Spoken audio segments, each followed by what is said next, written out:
Muy buenas tardes, mis amados hermanos, Dios los bendiga. Sean todos bienvenidos a nuestro tiempo de estudio bíblico. Estamos estudiando el libro del Génesis, los orígenes, el principio de todas las cosas de una forma maravillosa, relatada por Dios, del propio autor, el propio creador. Toma tiempo para decir, así fue como se originaron las cosas. Llegamos al capítulo 2, un capítulo que nos habla de muchas cosas, el origen de muchas cosas y el origen del matrimonio. Algo muy maravilloso. Entonces vamos a orar para iniciar. Amadísimo Padre, Dios Todopoderoso, delante de ti venimos, amado Dios, a pedir tu gran bondad y tu inmensa misericordia sobre cada uno de nosotros. Derrama, Padre Celestial, de tu Espíritu Santo y danos, Señor, sabiduría en el discernimiento de tu voluntad, en el buen entendimiento de las cosas que tú has dejado escritas para que nosotros comprendamos y entendamos la verdad. Bendícenos, danos una mente limpia para entender tu preciosa palabra sin poner torceduras ni enredos a lo que tú dices, porque eres un Dios extraordinariamente inteligente. Y sin duda, quisiste decir lo que dijiste. Pedimos, Señor, sabiduría, Señor. Pedimos, Señor, fe. Derrama de tu Espíritu sobre nosotros y bendícenos. Ayúdanos a comprender, porque tu palabra claramente dice, porque las cosas espirituales se deben entender por medio del Espíritu Santo. Porque el hombre natural no percibe las cosas que son del Espíritu porque no las puede entender, porque para él son locura, porque se han de discernir espiritualmente. Danos, Señor, esa sabiduría y ese discernimiento espiritual para comprender tu santa palabra, para entenderla y aplicarla a nuestra vida. Bendícenos, oh Dios amado. Queremos agradecerte, Señor, por tus grandes misericordias, Señor, sobre la vida de cada uno de nosotros, porque vivir un día más es disfrutar de tu misericordia, nuestro buen Dios. Queremos rogarte, Señor, que nos ayudes a ver, Señor, objetivamente la vida que nos da, Señor, porque esta vida tiene un objetivo fundamental y es tomar la decisión que trasciende a la vida eterna, la decisión con Cristo o en contra del Cordero de Dios. Todos los enemigos de Dios serán apartados eternamente de Él. Todos sus amigos serán traídos como hijos adoptados, hermanos, en una familia maravillosa, la familia eterna, la familia de Dios. Pedimos, Señor, tu bendición. Continuamos orando, Señor, contra esta pandemia. Y oramos, Señor, rogándote protección, rogándote misericordia, rogándote por la vida, Señor. Obra milagros, Señor, y proezas, porque no es el pastor el que hace el milagro. Somos seres normales como cualquier otra persona. Solo rogamos a ti, Señor, y nos gozamos en ver cómo a través del nombre de tu Hijo y con el nombre de nuestro Dios se hacen prodigios, prodigios maravillosos. Pero todos, absolutamente todos, están sujetos a tu perfecta y poderosísima voluntad. Eres tú el que tiene siervos y nosotros somos los siervos. Y tú eres nuestro Dios, a quien nosotros amamos y servimos. Gracias, Señor, por los milagros que vemos continuamente. Gracias porque obras maravillosamente en favor de nosotros, en favor de nuestros hermanos. Nos ayudas, nos proteges. Oramos, Señor, por protección sobre los médicos, sobre los enfermeros, sobre los celadores, sobre los aseadores, nuestro buen Padre, sobre las personas de administración, secretarios y todas las personas que trabajan en clínicas y hospitales y en todas partes, Señor, que tú estés protegiendo sus vidas, nuestro buen Dios. Por las personas del ejército, de la policía, nuestro buen Padre, del CTI, de la Fiscalía, Señor, protégelos, Padre Santo. Guarda sus vidas, precioso Señor, y muéstrate, Señor, en misericordia con cada uno de ellos, enseñándoles, Padre Celestial, que hay un Dios en el cielo y en sus manos está la vida de todos nosotros. Padre Celestial, también colocamos en tu vida, en tus manos, Señor, la vida de Jorge Romero y agradecemos, Señor, por su salud. Te pedimos por su recuperación. Por Alejandra Lozano, Señor, por su operación, que todo salió bien, que se recupere satisfactoriamente. Por Steven Domínguez, Señor, por su recuperación, Padre Santo. Por Juan Perilla, Padre Celestial, para que tú también le recuperes, Señor, de estas trombosis que le dieron, nuestro buen Dios. Y ponemos en tus manos, Señor, a toda persona enferma, Padre Celestial, a toda persona necesitada, precioso Dios, a todo aquel que clama y que pide con fe, Señor, que tú le respondas y que tú, Señor, el Señor, el Rey del universo, señoree sobre las decisiones que se tomen, pero ten misericordia de cada uno de nosotros, oh Dios amado, y concédenos las peticiones que sean conforme a tu voluntad, nuestro buen Padre. Como dijo nuestro Señor Jesucristo, mas no sea mi voluntad sino la tuya. Pedimos, Señor, por bendición, gracia sobre gracia, que tú nos bendigas, que tú nos guardes del mal, Señor, que tú seas, Señor, nuestro ayudador, nuestro proveedor, que nos ayudes hoy, mañana y siempre. Gracias te damos, amado Padre, en el nombre de Cristo Jesús, nuestro amado Salvador. Amén. Abramos nuestras Biblias en el libro de Génesis, el libro de los orígenes, y vamos a leer acerca de los orígenes. Dice, ahora en este capítulo repite algunas cosas, pero nos marca unos detalles muy especiales. Fueron pues acabados los cielos y la tierra, versículo 1, y todo el ejército de ellos. Los cielos y la tierra, el sol, la luna y las estrellas fueron acabados, y acabó Dios el día séptimo la obra que hizo, y reposó el día séptimo de toda la obra que hizo. Aquí tenemos algo, y es maravilloso, un poquitito difícil de entender porque tendemos a enredarnos en pequeñas cosas, pero son cruciales estas cosas. Versículo 3, ya la voy a explicar. Y dijo Dios, y bendijo Dios al séptimo día y lo santificó, porque en él reposó de toda la obra que había hecho en la creación. La primera pregunta que debemos hacernos y que debemos encontrar la respuesta es, ¿acaso Dios quedó extenuado, cansado, supremamente fatigado, terriblemente agotado por la obra creadora? Dios no se cansa. Entonces, el séptimo día, el sábado, el Shabbat, el séptimo día fue creado por Dios, para Dios, o por Dios, para el hombre. Prácticamente lo que estamos leyendo es que Dios hizo un reloj de cuerda y dejó las indicaciones. Dele cuerda cada 8 días. Pero muchas veces, más bien cada 7 días, perdón. Pero muchas veces nosotros, como solemos hacer, nos olvidamos de seguir las indicaciones y el producto se daña. Y la garantía funciona si usted siguió las indicaciones. ¿Qué quiere decir eso? Es que faltó escribir algo aquí que quizás lo faltó, solo lo digo por broma porque Dios es perfecto. Si no le da cuerda cada 7 días, se le corre la teja. El hombre fue hecho por Dios y en el propósito de Dios le dijo, debe parar de trabajar cada 7 días. Pero el afán por tener dinero nos lleva a trabajar y trabajar continuamente hasta que terminamos en lugares de reposo. Versículo 3. Y bendijo Dios el séptimo día y lo santificó, porque en él reposó de la obra que había hecho en la creación. Entonces es el propósito de Dios que el hombre descanse en periodos de 7, que descanse un día. Ahora nos viene a hablar en detalle acerca del huerto del Edén. Estos son los orígenes de los cielos y de la tierra, cuando fueron creados el día en que Jehová hizo la tierra y los cielos. Es maravilloso. Encontramos acá algo impresionante a lo cual la ciencia recién lo ha descubierto. Pero ya lo decía la Biblia, sí, pero el que no quiere ver, no ve.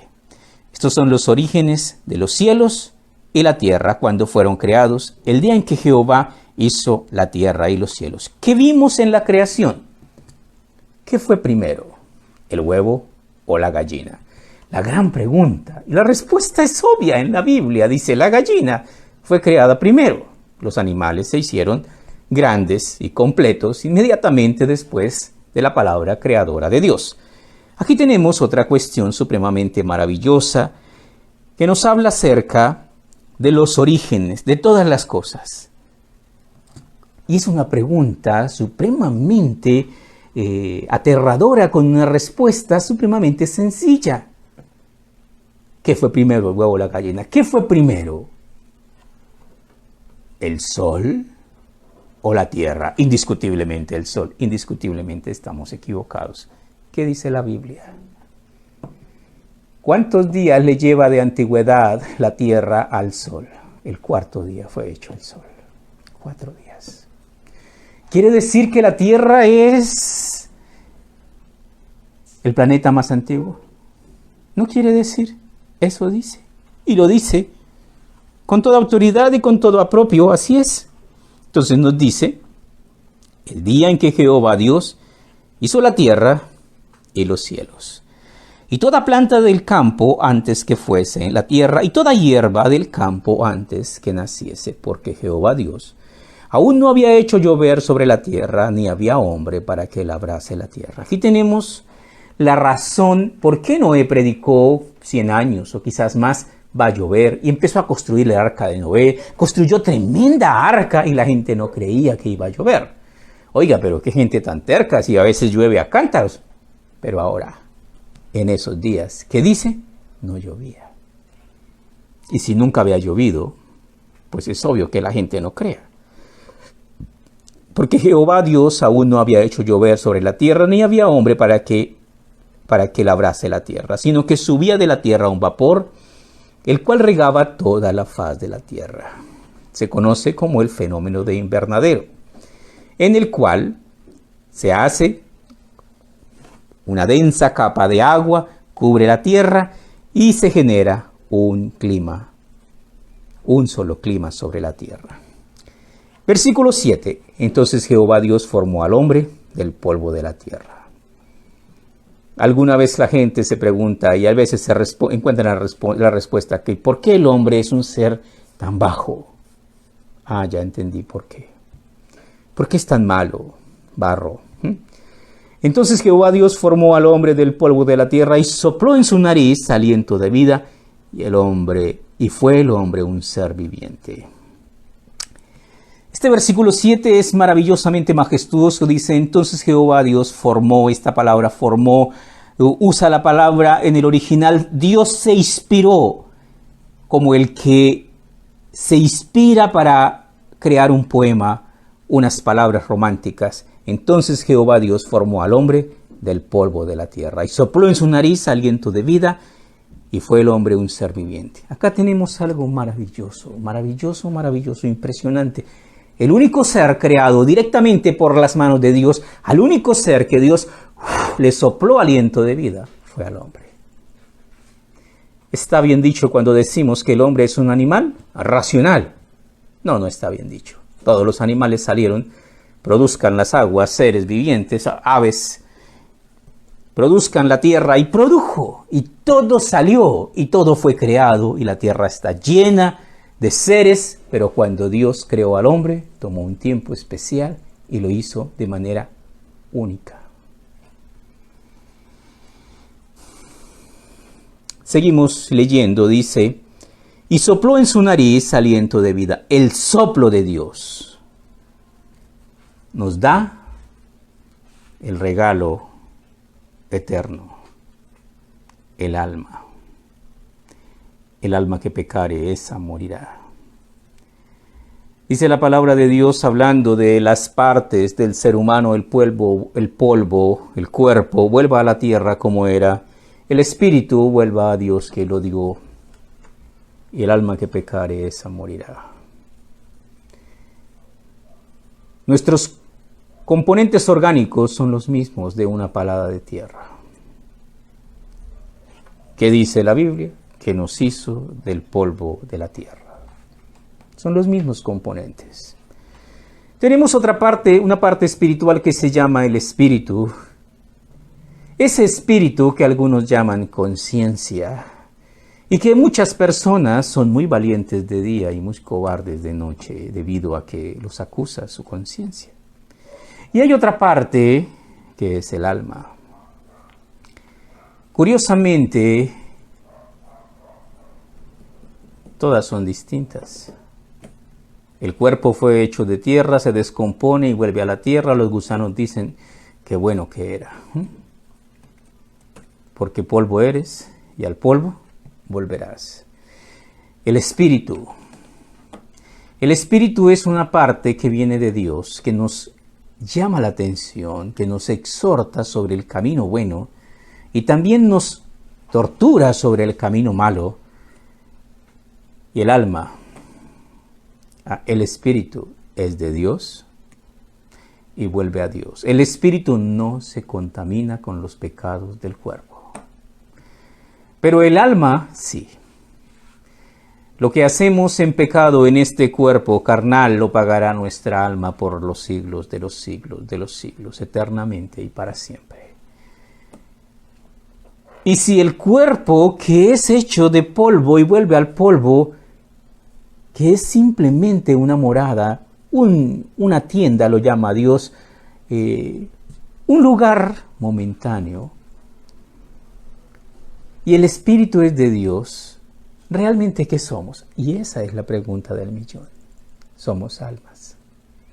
Si mi espíritu le pertenece a Dios, si mi cuerpo le pertenece a la tierra, ¿quién soy yo? Un alma que está en camino de decidir su eternidad, dependiendo de las decisiones que tome. Entonces Jehová Dios formó al hombre del polvo de la tierra y sopló en su nariz aliento de vida y fue el hombre un ser viviente, diferente totalmente, una creación única, una creación especial, la corona de la creación de Dios. Versículo 8. Y Jehová Dios plantó un huerto en Edén, al oriente, y puso allí al hombre que había formado. Aquí tenemos una de las respuestas. Muchas ciudades, esta es la cuna de la civilización. No, esta es la ciudad más antigua del mundo. Y hay un resto que dicen exactamente lo mismo. ¿Qué dice la Biblia? Que para el oriente estaba el huerto y allá se originó la humanidad. Ah, sí, léalo. Y Jehová Dios plantó un huerto en Edén al oriente y puso allí al hombre que había formado. Y Jehová Dios hizo nacer de la tierra todo árbol delicioso a la vista y bueno para comer, también el árbol de la vida, en medio del huerto y el árbol de la ciencia, del bien y del mal. Impresionante cómo Dios hace cosas naturales y cosas sobrenaturales de una manera tan natural. Tenemos acá cualquier cantidad, es decir, toda la cantidad de especies de árboles y de frutos deliciosos, y también tenemos árboles sobrenaturales, el árbol de la vida. El árbol de la vida. ¿Cuál es el árbol de la vida? ¿Qué es el árbol de la vida? ¿Qué ofrecía el árbol de la vida? El árbol de la vida ofrecía vida, vida eterna. Pero el árbol de la vida también tiene otras cualidades. Libro de Apocalipsis, capítulo 22, versículos 1 y 2. Vamos al libro de Apocalipsis, vamos desde Génesis, el primer libro, hasta Apocalipsis, el último libro de la Biblia. Apocalipsis 22, versículos 1 y 2. Después me mostró un río limpio de agua de vida, resplandeciente como el cristal, que salía del trono de Dios y del Cordero, y en la calle de la ciudad, a uno y otro lado del río, estaba el árbol de la vida, que produce 12 frutos, dando cada mes su fruto, y las hojas del árbol eran para la sanidad de las naciones. ¿Qué quiere decir esto? Cosechas continuas, impresionante. ¿Por qué Dios va a traer el árbol de la vida cuando venga el milenio de Dios? Porque Dios es bueno. ¿Qué va a pasar en este periodo en el cual estamos viviendo ahora, que se conoce como el tiempo de la gracia de Dios? En el tiempo de la gracia de Dios y el Evangelio de Jesucristo será predicado por todas partes, y la gente oirá del Evangelio y tendrá la oportunidad de decir, si acepto, no acepto, si obedezco, no obedezco. Y ahí tomará su decisión. Después de esto, cuando la gracia concluya, ocurrirá el rapto de la iglesia. ¿Cuándo ocurrirá? Nadie lo sabe. ¿Pero ocurrirá?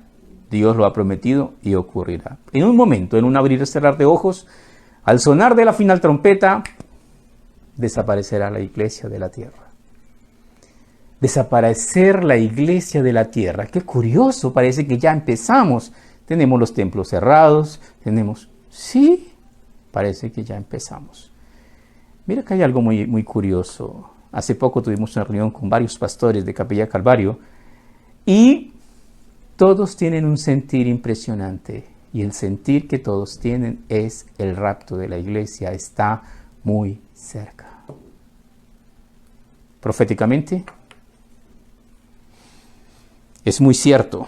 Entonces tenemos acá, y quería explicar, ¿por qué no existe hoy día el árbol de la vida? Si hay tanta gente enferma, si la medicina que nosotros pagamos es tan mala, si a veces nos dan, ¿qué? Acetaminofén. Solamente eso. El árbol de la vida es un árbol maravilloso, mágico, que cura todas las enfermedades. Sus hojas curan todas las enfermedades. No eliminan los síntomas, curan las enfermedades. Es una cosa maravillosa. ¿Por qué no existe hoy día? El Señor lo tiene reservado para los últimos días, porque en los últimos días, después de que el hombre tome su decisión con o en contra de Dios y que decida aceptar por entero al anticristo que gobernará sobre la tierra 7 años, ese dejará este mundo totalmente al revés. La gente, cuando el anticristo termine su gobierno, como han sido todos los gobiernos de los tiranos, el mundo entero morirá de hambre, morirá de enfermedades, estará lleno de plagas y de dificultades, y entonces Dios traerá el maravilloso y fantástico árbol de la vida, que produce 12 frutos. Entonces todo el que vaya hacia Jerusalén encontrará comida en abundancia. ¿Y qué más? Y sanidad de todas las enfermedades. Todas. ¿Qué más tenemos aquí? Entonces tenemos el árbol de la vida. Es un árbol maravilloso que da vida, que produce 12 frutos, que estará en Jerusalén, que volverá otra vez Dios a traerlo, que es una bendición. Volvemos a Génesis 2. Dice, versículo 9, y Jehová Dios hizo nacer de la tierra todo árbol delicioso a la vista y bueno para comer, y también el árbol de la vida en medio del huerto, y el árbol de la ciencia del bien y del mal. ¿Qué es este árbol? El árbol de la ciencia o el árbol del conocimiento del bien y del mal. Mira lo curioso.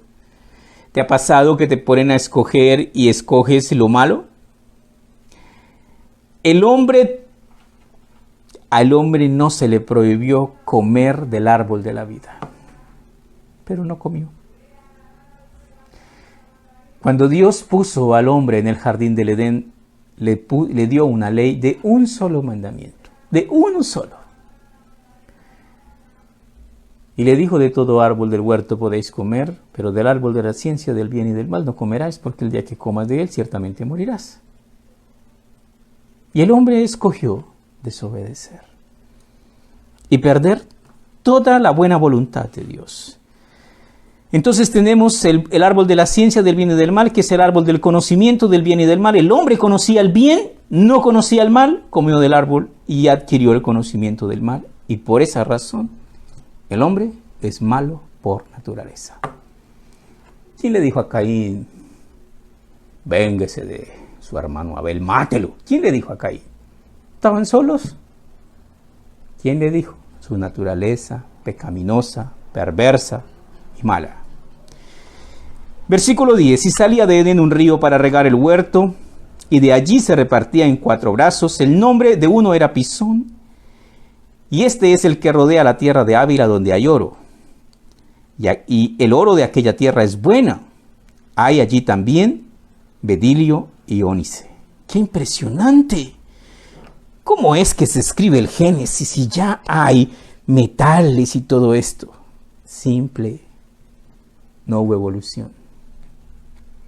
¿Cómo es que la gente hoy día se pregunta, es que todavía no podemos entender cómo es que las pirámides de Egipto, cómo llevaron, cómo construyeron eso, qué tecnología, qué precisión, qué inteligencia. Y en vez de decir,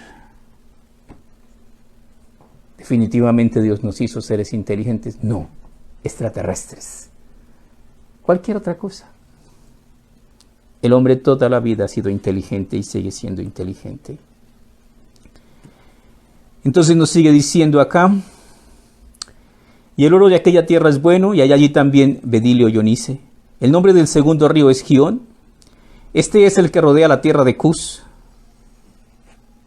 Y el nombre del tercer río es Hidaquel. Este es el que va al oriente de Asia. Y el cuarto río es el Éufrates. Este es el único río que mantiene su nombre. Tomó pues Jehová Dios al hombre y lo puso en el huerto de Edén para que lo labrara y lo guardase. Aquí tenemos algo maravilloso y algo impresionante. Algunas personas consideran que el trabajo es una maldición y en la Biblia no dice nada de eso, en ninguna parte. Dios tomó al hombre en bendición y lo puso en el huerto a que lo labrase y lo guardase, a que trabaje. Y el trabajo es una bendición y hoy día está pasando a ser un milagro aquellos que pueden conseguir trabajo. Entonces sigue diciéndonos, verso 16. Y mandó Jehová Dios al hombre diciendo, de todo árbol del huerto podéis comer, mas del árbol de la ciencia del bien y del mal no comeréis de él, porque el día que comieres de él, ciertamente morirás. Es impresionante. La claridad, la perfección. Lo que le dijo en el original es lo siguiente, muriendo morirás. Empezarás a degenerarte hasta que mueras de viejo. Hasta la ciencia hoy día se dice que tenemos células que nos regeneramos, pero de un momento a otro la cualidad de regenerarnos empieza a perderse sin saber por qué. Aquí está la respuesta. El día que comieres de él, muriendo morirás. Cada día irás muriendo. Versículo 18. Y dijo Jehová a Dios, no es bueno que el hombre esté solo. Le haré ayuda idónea para él. Este versículo es maravilloso. Muchos han dicho, mejor solo que mal acompañado. Muchos han dicho cualquier cantidad de cosas. Lo único que debemos tener en cuenta es que Dios nunca se equivoca. Y entramos aquí a un tema maravilloso, al tema hermosísimo del matrimonio. Y dijo Jehová Dios, no es bueno que el hombre esté solo. Le haré ayuda idónea para él. Jehová Dios formó pues de la tierra toda bestia del campo y toda ave de los cielos, y la trajo a Adán para que viese cómo las había de llamar, y todo lo que Adán llamó a los animales vivientes, ese es su nombre. Y puso Adán nombre a todas las bestias, a toda ave de los cielos, y a todo ganado del campo, mas para Adán no se halló ayuda idónea para él. ¿Qué significa la palabra ayuda idónea? La ayuda justa y necesaria en cada momento de su vida. Y eso es lo que Dios quiere. En el libro de Eclesiastés, capítulo 9, versículo 9, Eclesiastés 9:9, Dios dice de forma maravillosa lo siguiente, partiendo de Salomón. Y nos dice lo siguiente, el predicador Salomón. Eclesiastés 9:9, goza de la vida con la mujer que amas todos los días de tu vanidad, que te son dados debajo del sol, todos los días de tu vanidad, porque esta es tu parte en la vida y tu trabajo en que te afanas debajo del sol. Disfruta la vida con tu pareja. Disfruta de tu vida matrimonial, porque en el cielo ya no hay esas cosas.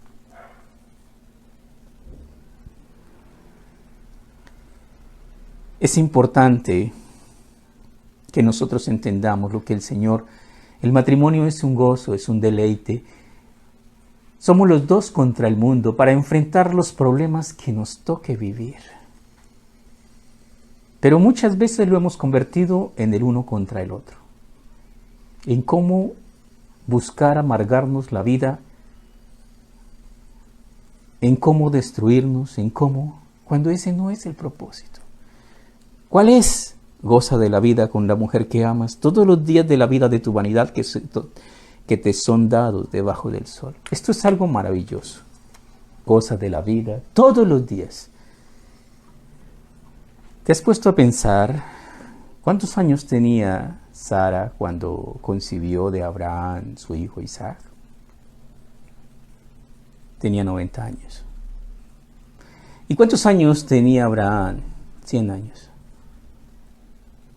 O sea que un cuchito de 100, una señora madura de 90, sí señor.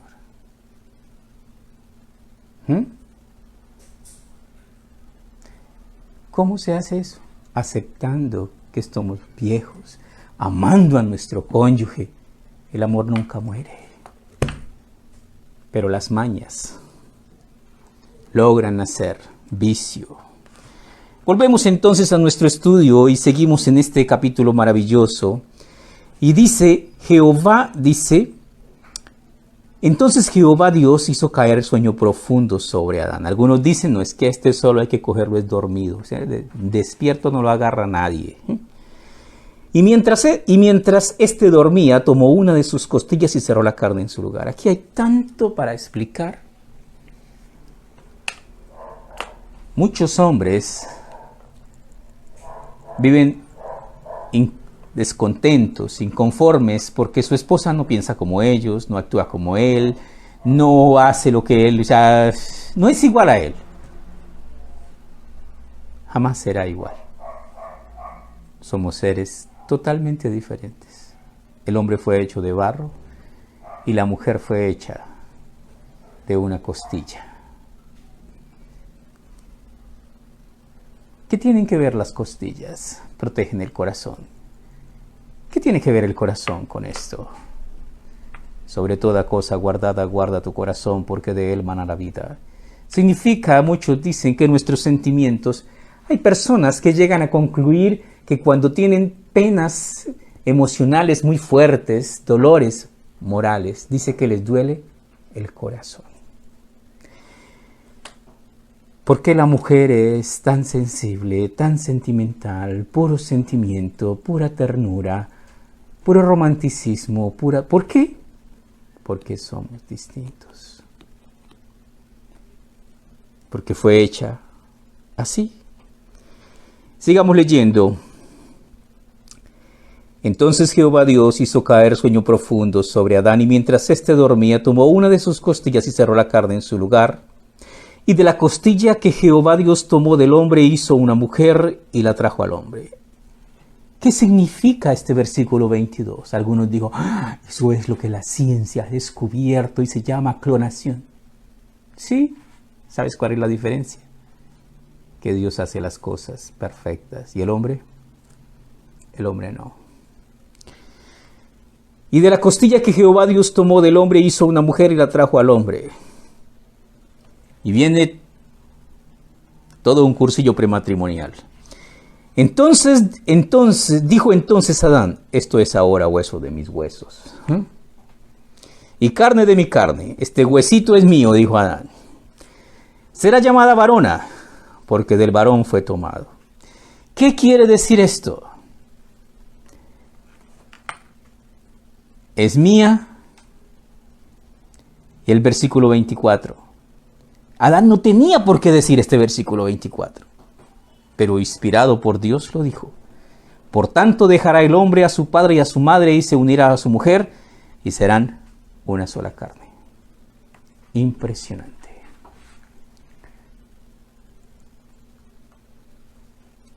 El origen del matrimonio. Por tanto dejará el hombre a su padre y a su madre y se unirá a su mujer y serán una sola carne. En el libro de Proverbios, en el capítulo 18, versículo 22, Proverbios 18, 22, dice así: el que haya esposa, halla el bien y alcanza la bendición de Jehová. ¿Por qué Dios no hizo simplemente dos muñequitos de barro, le sopló ya, arrejúntese? No. Porque Dios es un Dios de pactos.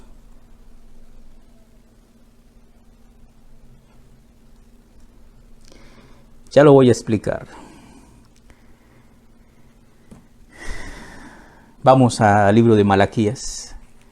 Esto tiene tantas cosas maravillosas que realmente podríamos demorarnos mucho estudiando estos versículos finales. Libro de Malaquías, solo vamos a dar un brochazo superficial, pero también muy importante. Malaquías es el último libro del Antiguo Testamento. Si no lo ubicas fácilmente, vaya hacia Mateo, retrocedes un poquito y ahí está Malaquías. Malaquías capítulo 2, versículo 12. Y leemos lo siguiente, y pareciera que dice cosas raras, pero no son.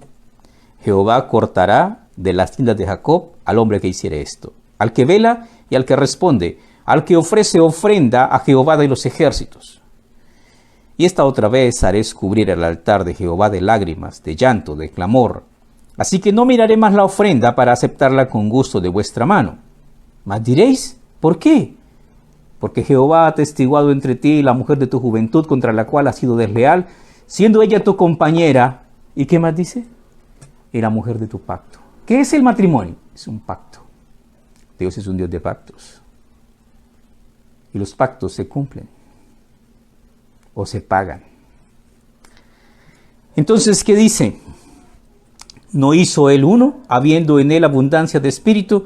¿Y por qué uno? Porque buscaba una descendencia para Dios. Guardaos pues en vuestro espíritu y no seáis desleales para con la mujer de vuestra juventud. ¿Qué es lo que está diciendo? Lo mismo que dice el Génesis. ¿Qué dice el Génesis?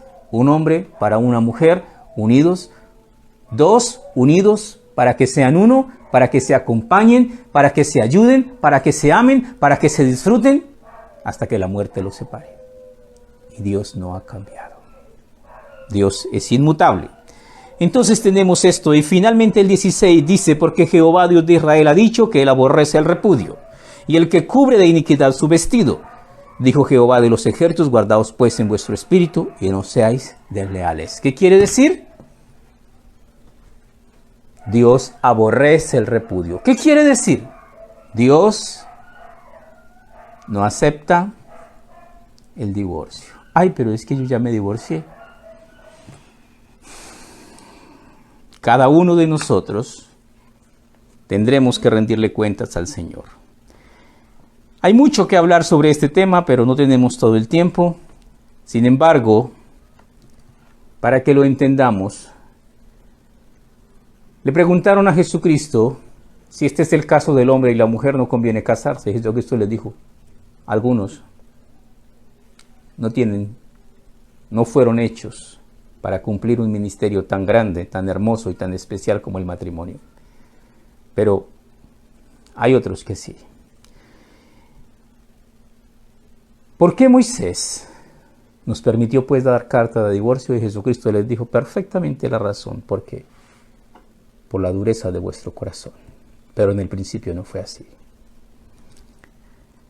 Seguimos en Génesis. Seguimos leyendo cosas maravillosas.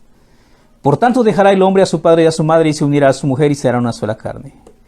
Entonces tenemos acá, ¿qué quiere decir esto? Por ahí se dice muy comúnmente, el que se casa quiere casa y costalito para la plaza. Quiere decir que el hombre es el responsable delante de Dios de su matrimonio, de dirigirlo hacia Dios, de santificarlo, de honrarlo y de presentar a su esposa y de presentarse con ella en santidad y amor. Primera de Pedro, capítulo 3, versículo 7, en el Nuevo Testamento. Primera de Pedro, capítulo 3, versículo 7. En Primera de Pedro 3, 7, dice algo muy curioso. Vosotros maridos, igualmente, vivid con ellas sabiamente. ¿Por qué hay tantos problemas matrimoniales? Vuelvo a leer este versículo. Vosotros maridos igualmente vivid con ellas sabiamente. ¿Por qué hay tantos problemas matrimoniales? Porque no hay mucha sabiduría. Por eso.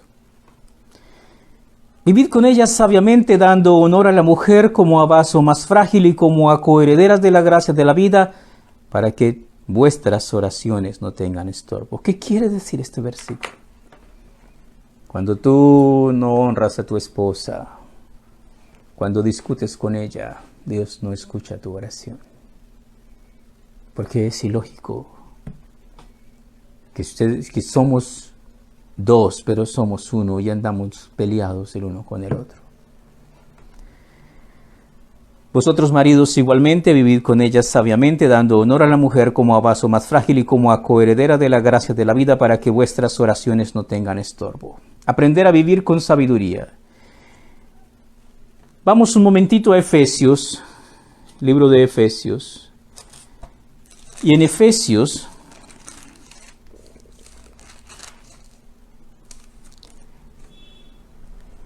capítulo 5, versículo 21, vamos a encontrar el secreto del éxito matrimonial. Del cofre de la gracia de Dios emana el secreto del éxito matrimonial. Dice, someteos a perdón. Efesios 5, 21. Este versículo 21 es el secreto del éxito matrimonial. Someteos unos a otros en el temor de Dios. Ese es el secreto del éxito matrimonial. ¿Cuál es? El mutuo sometimiento. El aceptar que nuestro cónyuge merece respeto, que debemos respetarlo, que debemos amarlo, que debemos honrarlo, que debemos someternos a ella, porque ya no somos solos. ¿Para dónde va mi vida? A jugar fútbol, mi amor. No va. No va. Someteos los unos a los otros. La voluntad del esposo está sujeta a su esposa y la voluntad de la esposa está sujeta a su marido. No es un desequilibrio, es un matrimonio en donde el uno se somete voluntariamente al otro y el otro se somete voluntariamente a su cónyuge. ¿Para qué? Para ponernos de acuerdo y caminar en paz, amor y armonía. Terminamos, versículo 25. Estaban ambos desnudos, Adán y su mujer, y no se avergonzaban. ¿Cómo así? ¿Desnudos? ¿Desnudos? Sí, desnudos. Sí. ¿Y es que Eva era fea? No, Eva era un churrazo. ¿Y entonces Adán era raro? No era raro. Este versículo es maravilloso y este versículo nos habla acerca de la naturaleza del hombre antes de pecar. El hombre antes de pecar estaba creado de tres partes, las mismas que tiene hoy día, pero en diferente orden. Cuando Dios lo hizo, el hombre era espíritu, alma y cuerpo. Cuando el hombre pecó, se volvió cuerpo, alma y espíritu. Cuando Dios lo hizo, era más espiritual, menos carnal, más dado a la santidad. Cuando Dios lo hizo, tenía comunión con Dios. No tenía vergüenza porque no había pecado, pero después pecó y perdió todo hasta su comunión con Dios. El pecado es un ladrón disfrazado. Siempre te robará muchísimo más de lo que piensas que ganarás.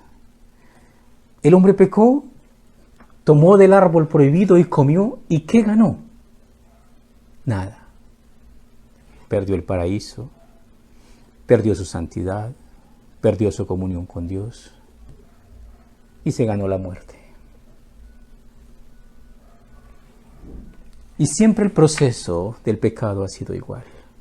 Por eso Dios nos llama a una vida de obediencia y a una vida de santidad para darnos bendiciones maravillosas. Dios nos dice, porque yo sé los pensamientos que tengo acerca de vosotros, pensamientos de bien y no de mal, para daros el fin que esperáis. El amor de Dios es tan grande por nosotros, que si nosotros nos arrepentimos nos perdona. Y perdonándonos nos llenará de sus bendiciones. Vamos a orar. Maravilloso Padre, te damos gracias por tu palabra preciosa, porque nos hablas maravillosamente, porque descubrimos, Señor, tantas cosas hermosas que emanan, Señor, maravillosamente de este libro de vida, Señor. Dirígenos y enséñanos a entender y a conocer más y más de ti. Pedimos, amado Dios, tu santa bendición. Encomendamos, Señor, en tus manos nuestra vida, Padre Celestial. Guárdanos y protégenos. Ayúdanos, Señor, a vivir una vida, Señor, que realmente obtengamos de ti, Señor. Así como cuando Satanás se presentó ante la presencia de Dios y Dios le dijo: ¿has considerado a mi siervo Job, varón justo, temeroso de Dios y apartado del mal? Qué maravilloso es cuando Dios se enorgullece de sus hijos. Qué tristeza cuando algunos padres se avergüenzan de sus hijos por su mal comportamiento. Ayúdanos a ser hijos de honra, hijos de obediencia, hijos de rectitud. Bendícenos, amado Dios. En tus manos colocamos nuestra vida y nos disponemos, Señor, a hacer tu voluntad. Guíanos. Te lo rogamos en el nombre de Cristo Jesús, nuestro amado Salvador. Amén.